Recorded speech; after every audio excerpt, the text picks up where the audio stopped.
Good morning! Good morning, good morning, good morning, good morning, good morning mga idol at mga kasiman TV lag dyan. At ito nga ang ating morning. God bless everyone. God bless sa buong mundo. God bless sa lahat. At smile lang always.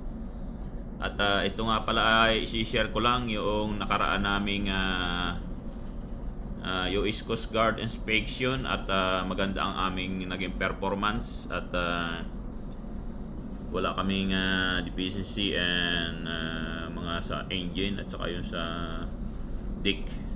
Nagkaroon lang kami ng konting yon doon sa labas sa hull. Merong konting mga marine growth at yun ang na-finding ng Coast Guard, no? At pero anyway, doon sa aming performance dito sa loob, sa deck, ay very very good. Suggest ko lang ay doon sa during drill, kailangan talaga ay yung actual, yung ina-actual mo yung mga pag-testing ng mga equipment, ng oil water separator, incinerator, emergency generator, mga belts, alarm, mga safety device, at yun ay operational at wag mataranta during inspection. At the best talaga ay yung ina-actual at alam ang gagawin ng bawat isa, no? Kaya yung training at saka drill sa barko ay the best. At kailangan talaga to perform very good. At sa mga yung mga iba pang others na kailangan na tandaan, yung mga DPE, yung mga abbreviation ng mga ating mga yung kapares ng mga ASM, IMO, yan tinatanong din yan. Duties and responsibility. Kaya yun, at ito at tunghayan nyo yung nakaraan na US Coast Guard inspection namin. Kaya yun, at I love you guys. At yun, panoorin nyo to guys. And love you, Mama Chup Chup.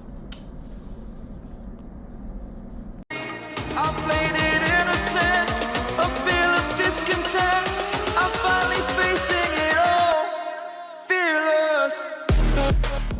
Diyan nga ay nagtesting kami ng emergency fire pump at so far it's very good naman yung result. Git bars yung ating naging pressure dyan, napakaganda ng ating ng result. At dito naman ay iikot na kami doon sa engine room. At yan, at lagi lang gawing malinis ang engine room at walang mga langis-langis. To be clean and tidy always. Yan, tinisting yung ating emergency skip door. At kailangan yan ay nagka-closing ng maayos. At dito naman ay nagtitesting tayo ng bells alarm. Titesting ng ating second engineer. Yan, yung bells alarm kailangan laging operational. At gumagana ng maayos. At lahat ng mga tinesting ay very very good mga idol.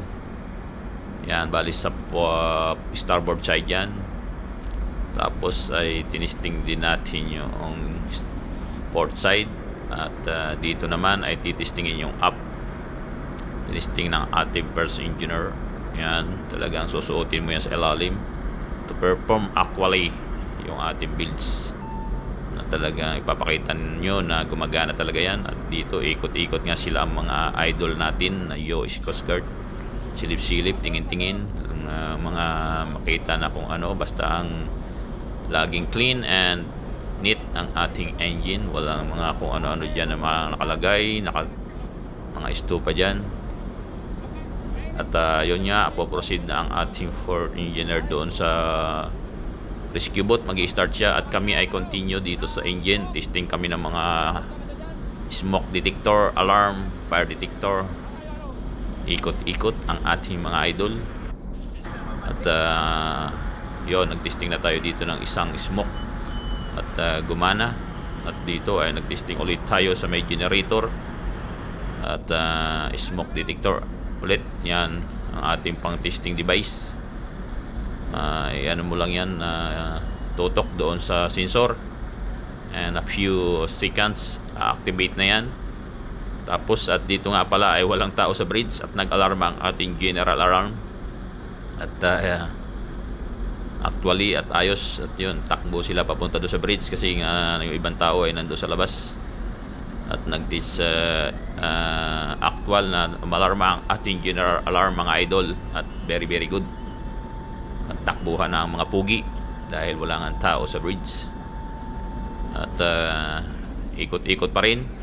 At dito nga ay nandito na tayo sa control room, inspection ang mga ibang machinery. At dito nga yung actual na pagsuot ng ating mangkunar ng Emerson suit. At tanong niya dyan yung machinery gumagana ba ng maayos. Tapos sinanong dyan yung ating emergency donning, yung mga life jacket, Emerson suit. At actual talaga na susuotin. At by the presence of our mga idol nating US Coast Guard.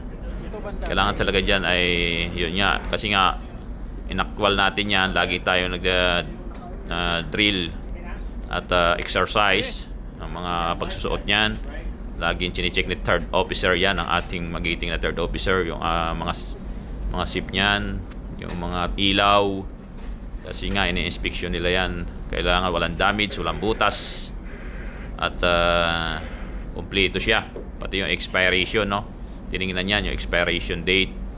At yun na nga, perform na ng ating magiting na mangkunar. At dahil nga ay expert na yan, laging nagtitraining, siya lagi ang naasahan na magsuot. At yan, at kabisado niya yan. At yung mahihirapan lang dito pag yung mataba, tapos sikip yung Emerson suit, mahihirapan magsuot.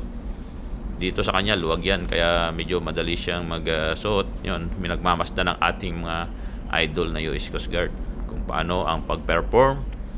At yan, kita nyo naman, not perfectly but perform as well, very good.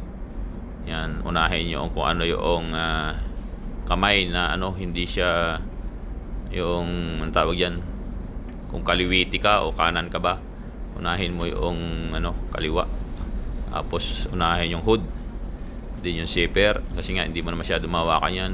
Yan, tapos sabi dito ay very very good raw, perform very well. At yun, hininto na nga ng ating idol na US Coast Guard and tunulungan na pag-alis. At very very good. At umakyat na nga tayo dito sa ating emergency generator by 2 bank ng power bank ba naman yan, o cellphone, ginawa cellphone na battery bank 1, battery bank 2, at gumana ng perform na very very well ang ating generator battery. At tinatanong nga dyan ng battery 1 daw at battery 2. Yan, kailangan kasi may backup na, lagi may backup na kung magpalyaman yung isa ay gagana yung isa. Kaya yun, at napakaganda ng ating performance mga idol.